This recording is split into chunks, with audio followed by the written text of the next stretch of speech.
Hello everyone, this is Art with Granddad's Train Shed. This week we are working on our bridge.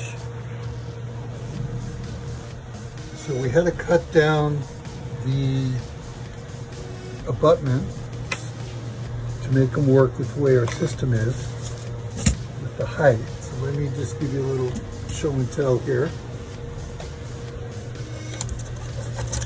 So we had to cut approximately 2 of these bricks down, and I was using a hacksaw, and this one I'm actually pretty happy with. It is really good. However, this one I kind of missed the mark a little bit. As you can see, we're curving up here, but when it goes to here, it's still sitting too high. So we're going to sand it down with a Triton sander, which the next part of this video I'll show that, and we'll just kind of work it so it gets to the right height and it's not as wobbly. This one I'm happy with. I think it's time to buy a new hacksaw blade. And you can see that the one on the left is just a hair higher and tilting.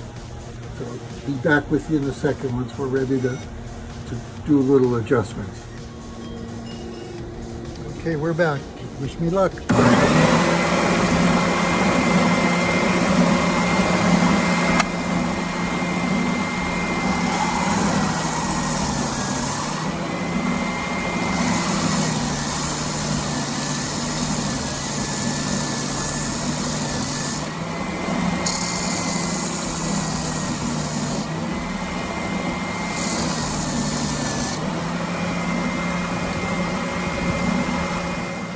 Hello, this is Art with Granddad's Train Shed.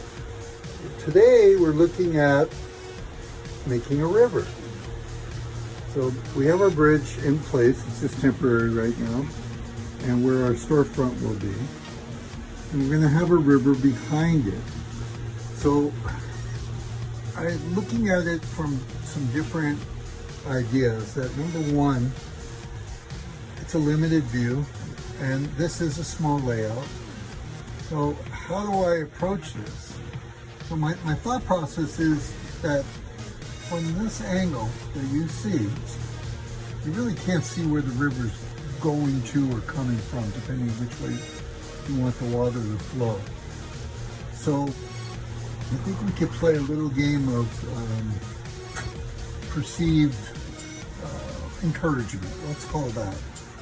And the next step, when I say perceived encouragement, I'm saying that your imagination will tell you that that river continues on. And because we're dealing with such lack of space, we have to get creative to at least bring in part of the river. It makes the layout more interesting. We'll have a bridge. Usually under a bridge is either a roadway or a river, or canyon or something.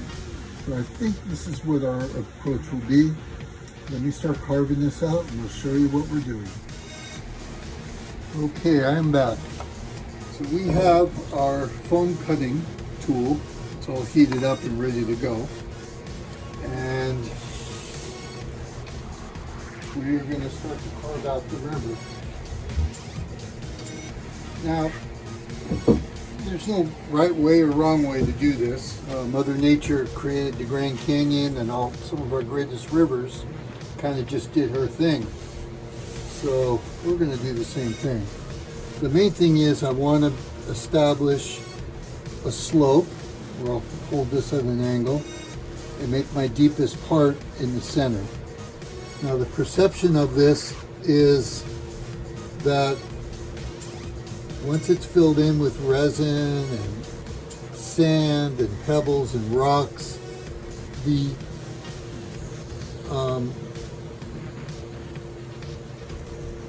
visually, I don't think people are going to be able to tell how deep the river really is. So we're going to make our deepest parts right smack in the middle.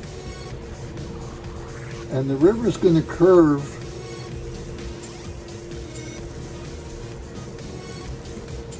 this way. And we're only going to carve right now the parts that will be under the bridge, because I figure once I get that bridge hooked up and connected and wired and running well, I think this would be hard to do afterwards. So my plan is to get this carved out and use plaster cloth and get a good solid base that the resin will be able to hold. The last thing you want is resin pouring all over the place. We've got a lot of electronics below this. So there's no easy way to do this. I can carve it out, but I find that this is actually pretty clean. This will take a little bit longer. Some people like to use knives and carving tools, rasps, things like that. But I think that by doing it this way and taking my time with it, that I'll be able to get this pretty clean. And no bottom of a riverbed is totally smooth, so I'm not too concerned with that. And of course, 3 or 4 months from now, when we're actually get to the point where we're going to create the river, then we'll know if we actually did this correctly. And like I said, there's really no correct, there's no right way or wrong way. So anyway, this is going to take quite some time, so we're going to shut off the camera right now and see what we come up with.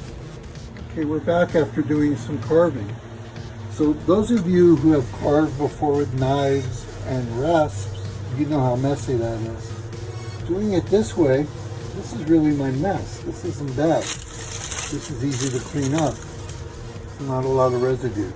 Now we're going to do a little bit more, but as I was working on this, it kind of hit me that this side of the river can be more of a sandy bank, and then this side we can start to do some rocks and some cliffs slightly going up, because this section here I'm pointing at now is going to be a mountain, and we were going to try to make these mountains kind of rocky, kind of like in the southwest. So I think we're off to a good start. I'm going to work on it a little bit more. I'm giving the foam knife a little break. Besides that, it's kind of hot in here. But we will try and see if we can get a little bit more definition. I only have like 1 inch of foam to work with. But I think this is starting to come along really nicely.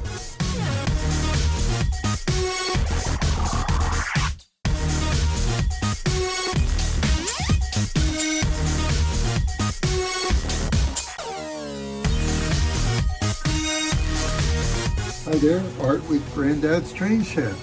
So, we have added plaster to the river scene here. Now, eventually we will go a little bit more this way, but I want to hold that off until I actually get the track laid in outside of the town here. We got some nice contour here and here, and take the bridge back out. Now what we're going to do is we're going to, this is a rock mold, which I think we'll incorporate into that. We'll put some plaster cloth over this area, and then what I'm going to do is get some more plaster and put a very thin coat on here. This way it won't be as porous as we're getting right here. And this will help us with our clear resin epoxy to give us our water effect. But that's something I don't have to worry about too much. Right now I'm just going to do plaster. I really wanted to do all this before we did put the bridge in permanently, because gotta be really, there's only about 3 or 4 inches between the edge of the bridge and the backdrop. So I wanted to get that done. I might do a little bit of backdrop work up here also just before the bridge comes in. So this kind of shows you that you have to kind of think ahead when you're building and see what is an obstacle and what is not. This would be really difficult to work with if we had the bridge in permanently. We'll have more for you as we progress. Thank you for following.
Yeah, baby.